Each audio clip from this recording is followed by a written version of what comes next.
Well, hello everybody, and welcome back to G-Bear's Off-Grid Ways and Adventures. And yeah, here we are outside. There's a little bit of a wind. I hope it's not bothering you. I don't have my windproof mic on. Didn't seem to need it because the winds are down to around 10 miles per hour. And of course, the forecast for today was supposed to be winds in the 20s. So who knows? That might come later, and they'll say, "Oh, well, you didn't tell you what time they were coming." Oh yeah, I understand. Anyway, got a few things I want to catch up with on you. I got my trough here, my little mortar tray set up so I can fill it with water, and I can pan out the rest of those samples that I dug around that bedrock yesterday. I didn't get a chance to do that today because when it was calm this morning, and I was surprised that it was calm this morning, I decided that I better get my chores done. So I did a couple of loads of laundry, which I've had to skip for a week or a week and a half because of the winds. Because when the winds blow, my clothes dryer really doesn't do a good job. My clothes actually get dirty from the clothes dryer when it's windy. And you want to know why? Well, here's my clothes dryer right here. Yeah, that's my clothes dryer. And when the winds are really strong, it blows the clothes off of the clothes dryer into the dirty ground. Then I have to clean them all over again. So I'm not happy with that. Okay, so got that done. Another thing was, when I was trying to clean out that crevice along the side of that bedrock yesterday, I was not really happy with the chore. It wasn't that easy trying to get sand and gravel and stuff out of rock that wasn't even and flat. If it's even and flat, you can scoop it right up and you could sweep it into a group and then pick it up with a shovel and put it into your bucket and that stuff. But when you're dealing with an uneven surface, it's not that easy. And I spend more time cleaning up that little bit of a hole that I had dug there than I did for half the day of panning out there. So I said, there's got to be a better way. So I did go buy Harbor Freight tools, and I picked myself up one of these. Now this is a 20 volt, half-gallon HEPA wet dry portable vacuum. Let me have a seat here for a minute. And it really wasn't that expensive. But what's nice is it's got this, like, for cleaning your car out and all of that, and for doing larger areas. But you can also pull the hose out from this side right here. And they've got it cut on an angle so you can clean up around inside the car and things like that. And it runs on this little 20 volt, 2.5 amp hour battery, which is also a lithium battery, lithium ion. So I was really impressed at it, and the price wasn't that bad. So I had looked around online first, and some of the other ones that I saw were going to end up costing me almost $100 more than what I paid for this one. So you can look this one up online. Here's the information on it, the part number, the serial number, and all that kind of stuff. And I've got all that stuff recorded. Now this is the part number right here, the 56828. So you can look that up online at Harbor Freight Tools. Now, neat thing is that it's got this little half-gallon tray here, and you just press this one button, and that releases the tray. And it's got a wet-dry filter in there that you can clean out, and then you let it dry completely. Takes a quarter turn counterclockwise, and that comes right out of there. And you got this little tray right here that catches all of your vacuum, whatever you've been picking up. So you could clean that out when you need to, and so forth and so on. So it just fits in there, and then let me see if I can do this. There we go. So it just snaps into place, and it's got this little on-off switch right here underneath the handle. And yes, it has some pretty good power. So I said, well, this big thing isn't that efficient for getting into cracks and crevices on bedrock, so I got to come up with something better than that. So of course, you know me, I just go into my shop and I have a need, so I make it. So this is what I made. Okay, this is an old piece of 1-inch PVC pipe, a 1-inch PVC 45-degree elbow. And then for this end, all I did was heat it up by blowing my heat gun inside of the pipe on this end, and then clamping it in my vise on the workbench, and then cooling it off with some cool water, and it stayed in that shape. Then on this end, I cut it on an angle with my little band saw. Of course, you could use a hand saw or any other saw you wanted to use to cut that angle. And then I ground it down on my face sander, my round face sander on the bench, and made it a little thinner so that I can get down into the crevices between the bedrock with it. So how's this work? Well, you take your hose out like this, and you stick it, not that kind of stick it. All right, so you just stick it in the connection right here, give it a little push to make it solid, and then you got yourself a wand to use to get down into the crevices without getting down on your hands and knees. Da-da-da-da-da-da. There we go. Pretty cool. Now you can pop it out of there anytime, put it back where it goes, and it's small, compact, and fairly lightweight to carry around. And I've got the battery charger in my van because I do have solar on the roof of the van, and I have a yellow top battery inside of the van, and I have a 3,000 watt inverter in the van. So I have AC power whenever I need it and DC power whenever I need it. So I can recharge it if I had to, if I was out for longer than a standard day. All right, so now that we got that all cleared up, and I will show you what I got out of the other diggings, but I want to get down here to the garden because it's been another 2 weeks since the last video, and I want to give you a garden update on those tomato transplants and some of the other stuff that's in the garden. Now I'm moving it kind of slow this morning, or this afternoon, because I was in here earlier, and you can see the garden hoses here, and I was transferring water and watering things, and I had a visitor inside of the garden house here.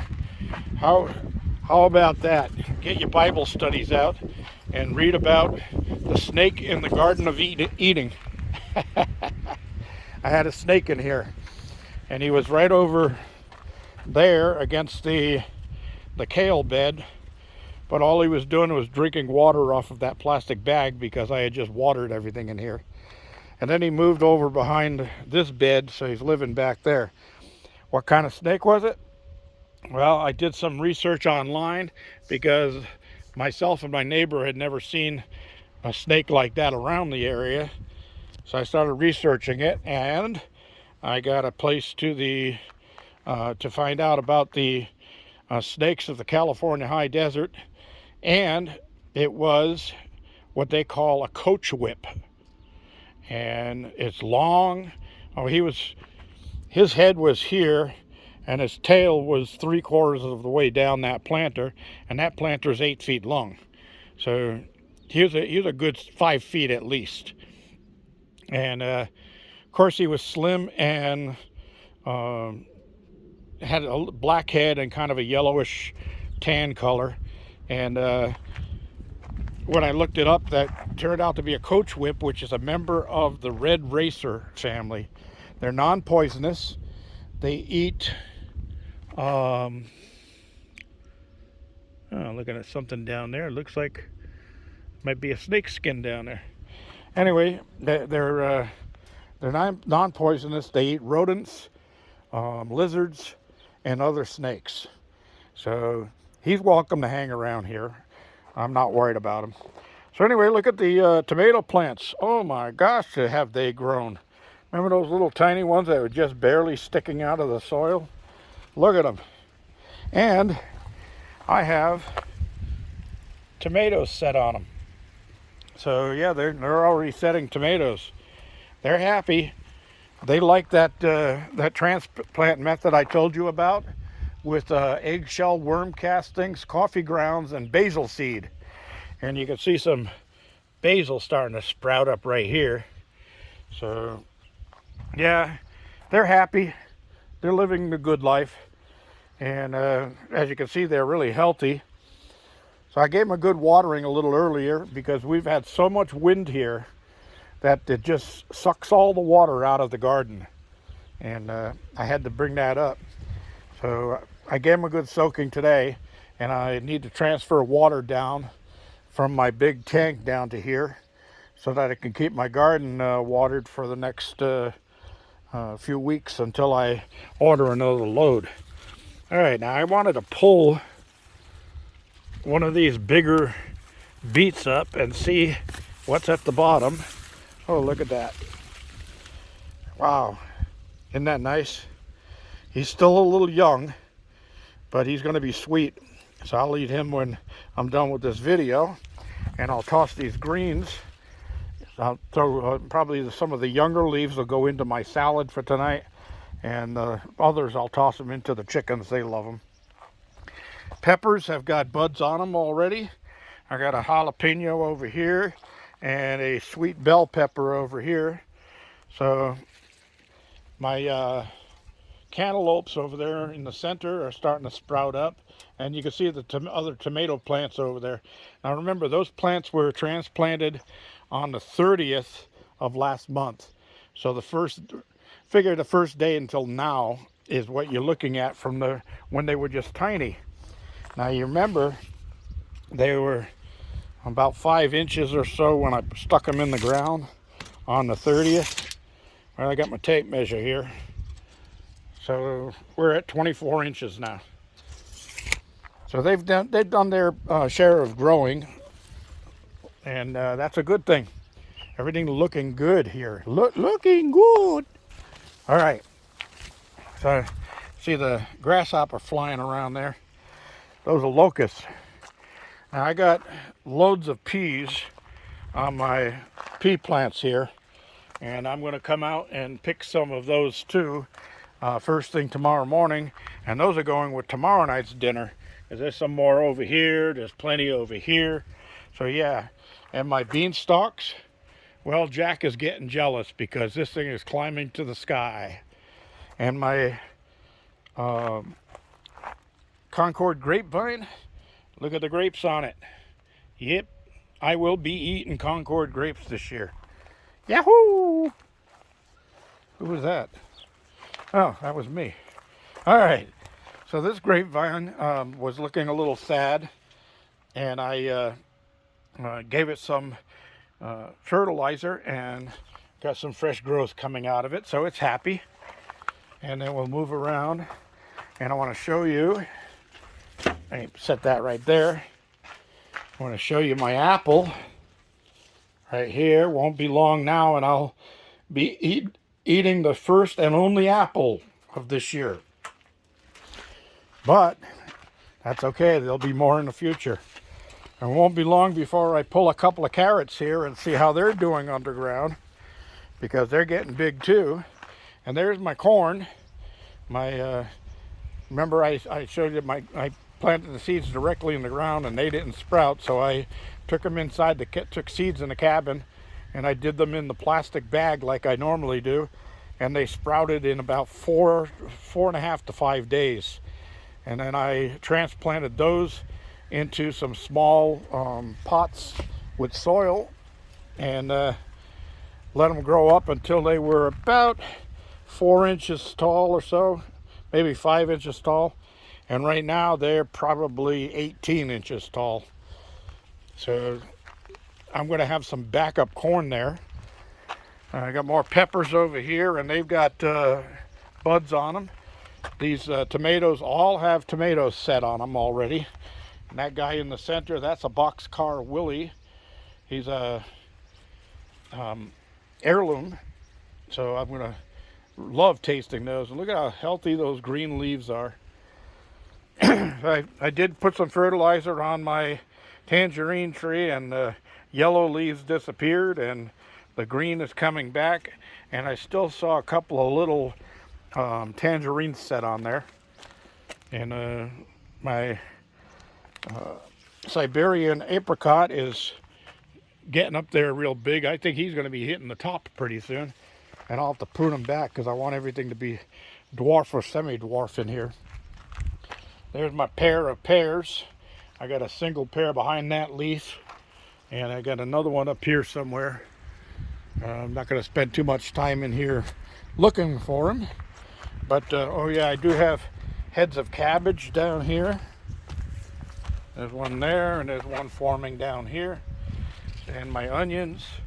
Everything is doing good.